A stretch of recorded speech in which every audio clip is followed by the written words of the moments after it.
Olá, tudo bem? Meu nome é Patrícia Abade, sou geógrafa, professora, mestranda no programa de pós-graduação em Energia e Sustentabilidade e apresentadora desse podcast. Esse é o Fótons e Folhas, um podcast de divulgação científica que tem como objetivo tratar sobre permacultura, energia e políticas públicas. Então, vamos lá?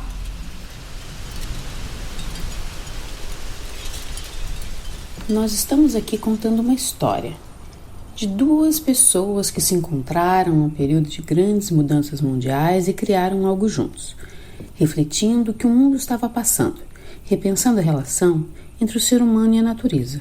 Afinal, se observar com atenção, tudo está conectado e faz parte de um mesmo sistema. Então, as coisas precisavam ser feitas de forma diferente, né? Vamos lá?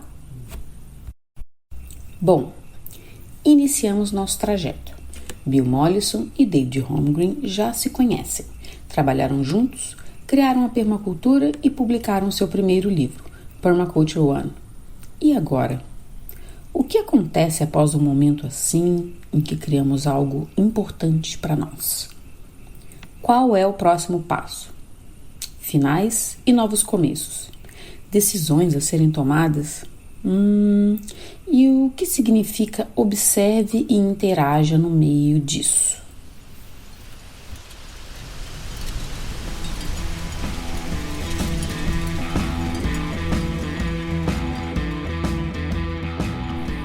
Naquele período, depois da publicação do livro, o mundo estava mudando.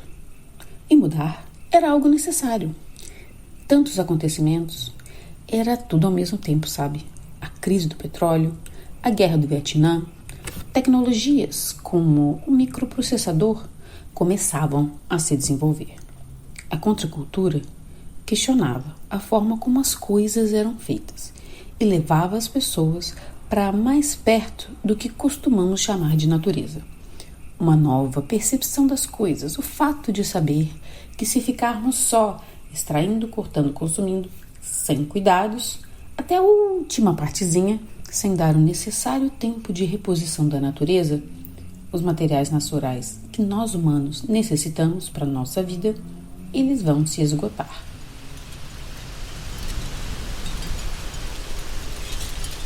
Bom, na verdade, o planeta se recupera sim, mas nós, os humanos, é que podemos já estar extintos quando isso acontecer. Pois é. E outra coisa. Naquela época, a ideia de fugir para outro planeta, colonizar Marte pelo avanço científico que alguns empresários tiveram, ainda era só coisa de filme. Então, não ter essa opção pode ter ajudado na ideia de cuidar do único planeta que temos, né?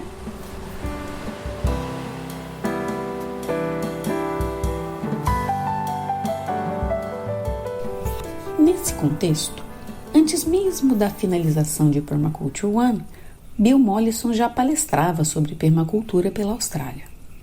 E a resposta popular era boa. Ele dizia que era porque as pessoas já tinham dentro delas uma inquietação, sabe? Pois é, ali no final da década de 1970, a preocupação que começou com a crise do petróleo e evoluiu para preocupações ambientais diversas era no mundo todo. Aqui no Brasil, além do famoso programa Proálcool, começou-se a realizar estudos sobre eficiência energética para a elaboração de futuras políticas públicas, pois a eficiência energética era vista como uma das formas mais econômicas e ambientalmente favoráveis de atender à falta de energia que podia acontecer. E por toda essa resposta positiva que recebeu em suas palestras e vontade de abraçar de vez esse projeto, Bill, já em idade avançada, se jogou num futuro incerto. Um ano depois do lançamento do livro, ele largou o emprego na Universidade da Tasmânia para se dedicar ao ensino da permacultura, começando pela Austrália e continuando depois por muitos países.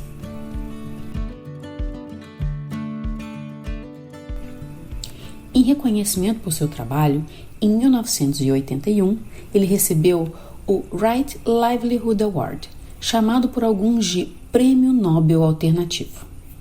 Ele fundou o Instituto de Permacultura da Tasmânia, cuja as atividades educacionais têm permanentemente inspirado institutos pelo mundo todo, espalhando suas mensagens muito além das fronteiras da Tasmânia. E o Right Livelihood Award 1981 vai para Bill Mollison.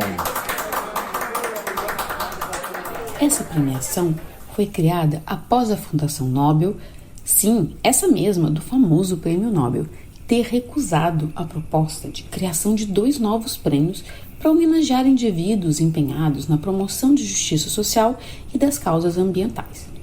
E foi por esse trabalho realizado de divulgação e ensino da permacultura, feito em diferentes partes do mundo, que Bill é lembrado até hoje. Um dos países por onde ele passou foi a Índia. Estamos aqui na Índia, a caminho do local onde demos o primeiro PDC no país. Foi daqui que a permacultura começou a se espalhar. Essa fazenda não tinha nada. Agora precisamos abrir caminho pela mata para caminhar. E um dos meus amigos daquela primeira turma foi o Dr. Venkat, que está aqui conosco e é responsável pelo local. Nossa, como me lembro desse lugar. Aqui está a primeira bananeira que plantamos junto com os estudantes. Todo mundo ajudando, foi muito bom. Dr. Venkat, quantos cachos de banana essa bananeira produz? Cerca de 80 a 90 cachos. E em quantos anos? Em 1 ano e meio. Bom, muito bom. Nessa viagem, Bill Mollison está revisitando a Índia, no mesmo local onde realizou o primeiro Permaculture Design Course, o PDC, aquele curso clássico de permacultura. Enquanto caminhavam pelo local, Bill e o Dr. Venkat, que conduziu esse curso junto com ele e outros colegas, ficaram relembrando como era antes. Um solo seco, arenoso e sem vida, e ainda por cima piorava ao sofrer com inundações na época de chuvas da região. Hoje, uma explosão de vegetação.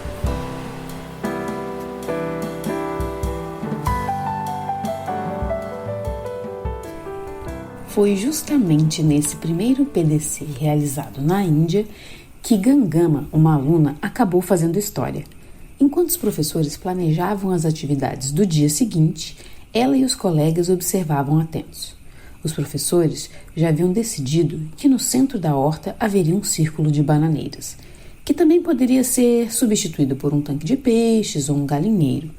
O mais importante, porém, era o que ficaria ao redor. Cultivos diversificados, dispostos em semicírculos coloridos, formando um sistema integrado.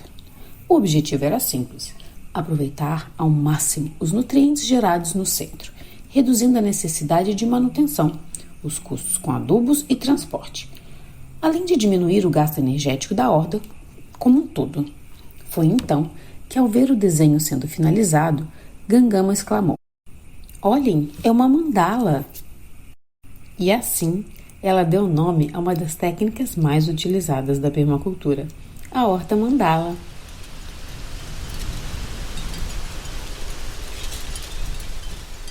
Enquanto isso, nesse início da década de 1980, David, com apenas 23 anos, ansiava por colocar em prática as teorias da permacultura, fazer demonstrações e documentar todo o processo. Então, ele colocou seu plano em ação na propriedade de sua mãe, experiência a partir da qual escreveu um livro chamado Permaculture in the Bush, de 1985.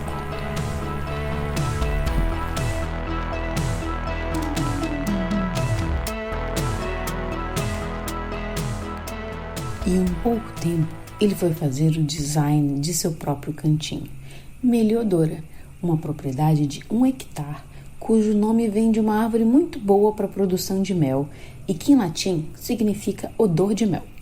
Junto com sua parceira, Sue Dennett, transformaram o que era um terreno vazio em um lugar com hortas, pomares mistos, represas, gado, galinhas, uma pequena propriedade com produção abundante, exuberante.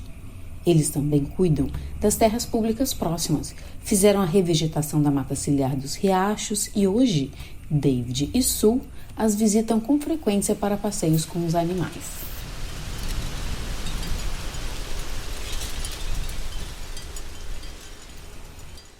Mas como assim? Plantar tantas variedades no espaço pequeno, colocar animais no meio? Estranho isso, gente. Tudo misturado. Sim, porque num planeta com sistemas naturais tão diversos e tão interligados, faz todo sentido fazer quilômetros de plantação de um único cultivo, exclusivamente dele. E ainda, se o clima local ou o tipo de solo não forem bons, não tem problema. É só colocar uns 10 aditivos no solo, de 2 em 2 meses. Baratinho. E se der praga? Fácil. Pesticida. Melhor já garantir e passar bastante para qualquer inseto que aparecer. Depois é só lavar bem, por umas 3 horinhas e tá pronto para comer. E depois de alguns anos tem que mudar o local da plantação, porque parece que o solo vai ficando seco, arenoso, não sei porquê. Daí é melhor derrubar uma floresta que tiver ali do lado, que tem uma terra bem boa, e fazer a plantação lá. Só trocar, assim. Ou dá para só desmatar uma área bem grande de florestas nativas e criar gado direto. Dá super certo também.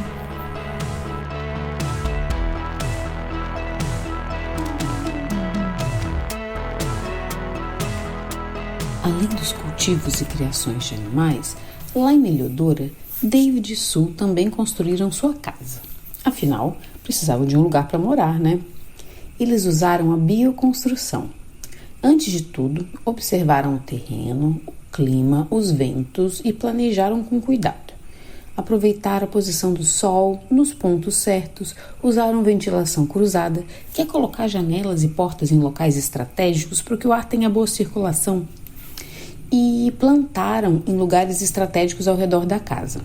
Com essas estratégias de climatização natural, eles gastam pouquíssima energia e garantem seu conforto. Assim, a energia gerada pelos painéis solares do telhado seria mais que suficiente.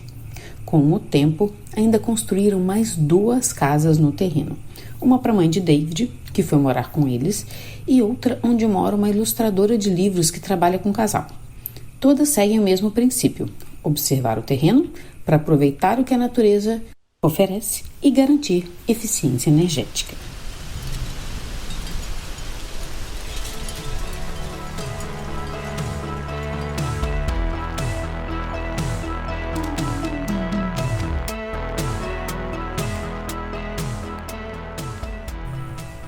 David e Sue vivem até hoje em Meliodora, seguindo os passos de Bill, mas à sua própria maneira. Aqui é Sue Dennett. Moramos em Meliodora, que fica em Hepburn, no centro de Victoria. A cozinha é um espaço muito importante para mim. Eu uso fogão a lenha. Algumas vezes no ano precisamos ir coletá-la aqui na propriedade, na nossa reserva florestal, que fica na área mais afastada da casa. Nessas ocasiões, o processo de ir coletar a lenha em conjunto se torna um evento familiar, um passeio. Eu gosto bastante. Oi, aqui é o David. Ao construir nossa casa, usando o design da permacultura, separamos a área imediatamente ao redor dela para a produção de alimentos. Assim, ficam ao alcance da vista, o que facilita os cuidados no dia a dia. Isso, consequentemente, nos ajuda a economizar nossa energia. Essa floresta de alimentos ao redor da casa também cria um microclima, que melhora o conforto térmico, e ainda ajuda a proteger a casa de possíveis queimadas que possam acontecer. David e Sue também participam de eventos, vídeos e podcasts, com o objetivo de popularizar a permacultura. A propriedade vira um ponto de referência, onde oferecem cursos, consultorias e visitas guiadas, e abriga a editora Meliodora, criada nos anos de 1990 para apoiar outros permacultores a publicar seus livros.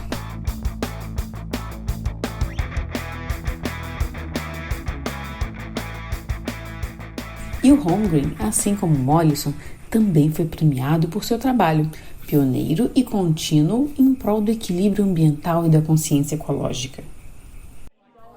E o Green Lifestyle Awards vai para David Holmgren.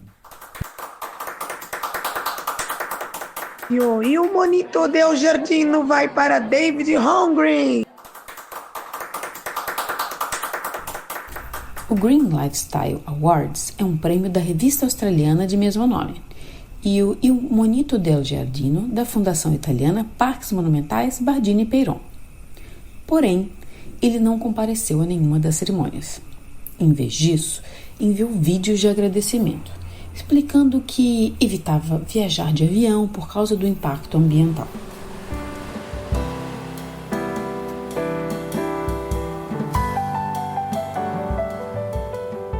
Voltando um pouco no tempo, Bill Mollison, antes de ser professor universitário e conhecer David Holmgren, viveu muitos anos no meio da natureza, trabalhando no Departamento de Vida Selvagem. Ele observava os animais e as plantas por muito tempo. Admirado pela perfeição dos sistemas naturais, pela abundância e pela interconectividade desses sistemas ecológicos, escreveu em seu diário: Acredito que poderíamos, nós, humanos, criar sistemas que funcionem tão bem como esses.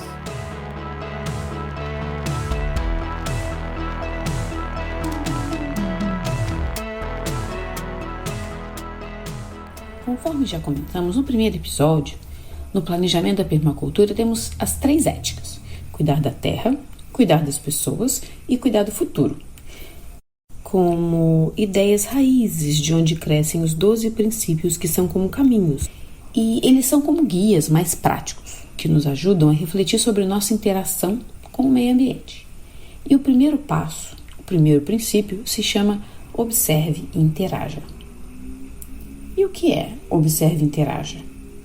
Então, o princípio Observe e Interaja sugere que as respostas sejam buscadas a partir da observação de tudo que possa estar relacionado ao fenômeno da natureza que esteja nos intrigando.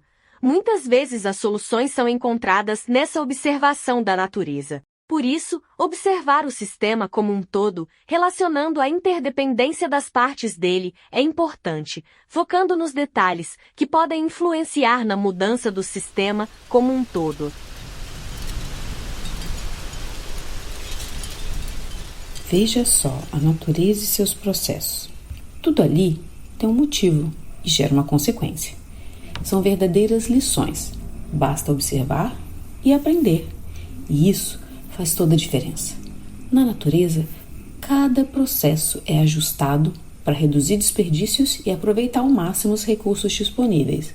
Então, por que não tirar a inspiração dela?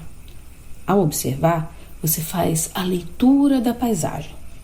Identifica os pontos fortes, aquilo que já está ali e pode ser usado quase sem mudanças.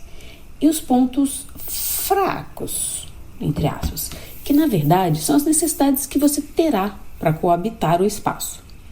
É sobre entender primeiro o que o ambiente pode te oferecer antes de decidir o que você quer colocar nele. Assim, na hora de interagir, você já sabe os melhores lugares para instalar cada elemento, poupando tempo, esforço e energia. O resultado, praticamente só alegria, um espaço bem organizado com um design permacultural eficiente.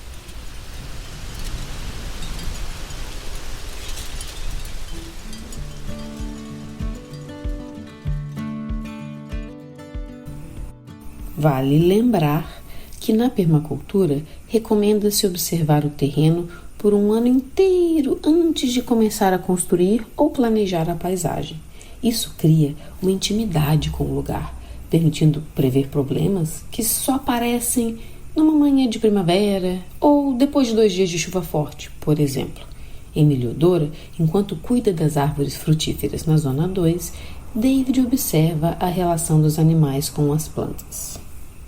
A primeira impressão que se tem ao caminhar na Zona 2 é esse grande pomar, com árvores frutíferas de vários tipos. E gansos, galinhas e cabras caminham por entre as árvores adubando o solo e comendo as frutas que caem, ajudando a controlar as pestes. É uma relação muito boa, benéfica para todos. Mas, os animais são o departamento da Sul. Animais são meu departamento e plantas são o departamento do David. Então, como você pode imaginar, existem tensões entre esses dois. Eu sou advogado dos animais e David, o advogado das plantas. Os animais nos dão muitos serviços, muitos benefícios. Então, nós também temos que retribuir com serviços, cuidados, respeito. Demorei alguns anos observando, convivendo e aprendendo a retribuir na mesma proporção o que eles nos dão.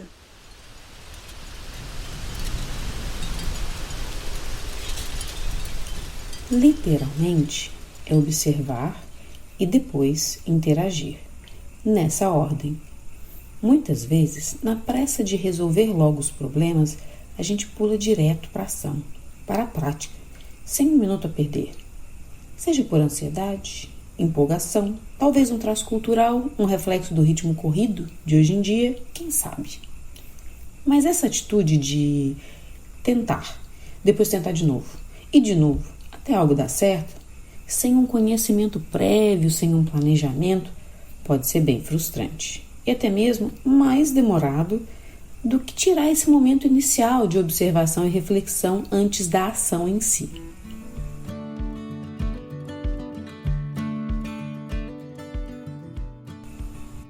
Vamos fazer um exercício. Imagine que você tem um terreno na beira da praia.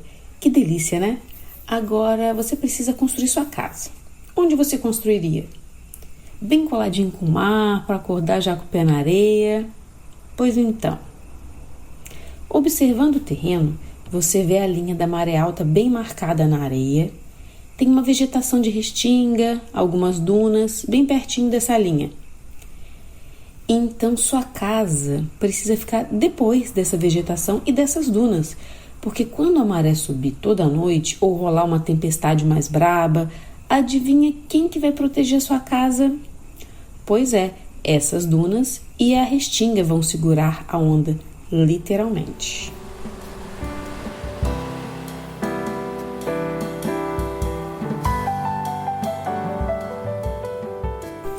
Lembra quando Bill Mollison esteve ensinando permacultura na Índia? Na Índia tudo é muito diferente da Austrália e foi preciso adaptar as coisas. A chave é observar a natureza com atenção. A permacultura é baseada na observação de sistemas naturais, na sabedoria contida nos sistemas produtivos ancestrais e no conhecimento moderno, científico e tecnológico. Observar plantas e animais em suas funções naturais juntos formando um sistema. Em vez de ficar lutando contra a natureza, a ideia é observá-la, aprender com ela. Nesse episódio, conversamos sobre diversas formas como observar pode nos ajudar a interagir melhor. Hoje falamos sobre 1. Qual o próximo passo após criarmos algo importante para nós? 2. O mundo segue mudando, tecnologias começando. 3. Bill se demite da universidade e ensina permacultura pelo mundo e ganha um prêmio por seu trabalho. 4. Permacultura na Índia e a horta mandala ganha seu nome. 5. David Holmgren coloca em prática a permacultura na propriedade de sua mãe. 6. Criação de melhoradora com sua parceira Sue Dennett. 7. David constrói sua casa com a bioconstrução. 8. David também ganha prêmios por seu trabalho. 9. Bill observa a perfeição dos sistemas ecológicos e rascunha ideias pré-permacultura. 10. Observe bem e só depois interaja.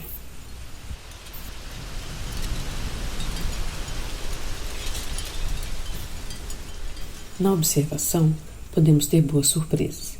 Encontrar plantas comestíveis nativas, saber o caminho que o sol faz no terreno, os ventos, quais animais existem na região, conhecer as conexões que já são realizadas na natureza.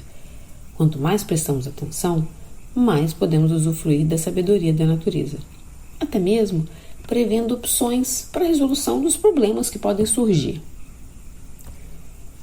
Quando estamos no batidão do dia a dia, fazendo nossas atividades para lá e para cá, quase de forma automática, sem precisar pensar muito, pois já estamos acostumados com aquele ritmo, de certa forma, perde-se o costume de observar ao nosso redor as pequenas coisas, os ciclos naturais, como olhar para o céu, por exemplo. Quantas vezes fazemos isso por dia ou noite?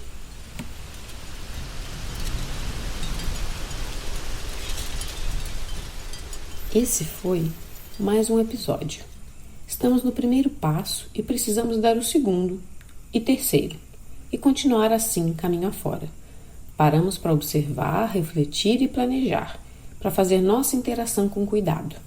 Agora, precisamos captar forças, energias e, inclusive, armazená-las, para conseguir realizar o que foi planejado.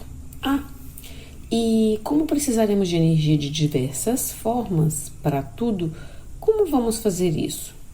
Nesse episódio, demos mais um passo para conhecer os 12 princípios da permacultura. Observamos para depois interagir. E no próximo?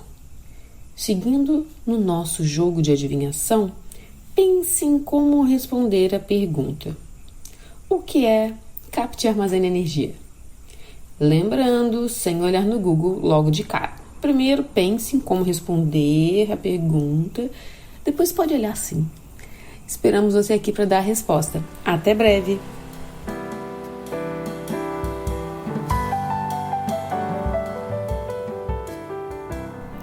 Fótons e Folhas é um podcast narrativo com 3 episódios, idealizado e realizado por Patrícia Abad, Kátia Madruga e Mônica Knipker, com o apoio do Grupo de Estudos em Educação e Divulgação Científicas GEDIC, do IFSC Campus Araranguá, cujas reuniões e seus debates ajudaram na criação dos roteiros narrativos.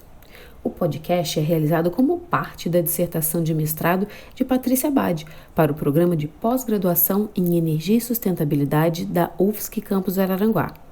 Obtenha mais informações nos sites ppges.ufsc.br e instagram.com/ppges.ufsc sobre o PPGES e no permacultura.ufsc.br sobre permacultura.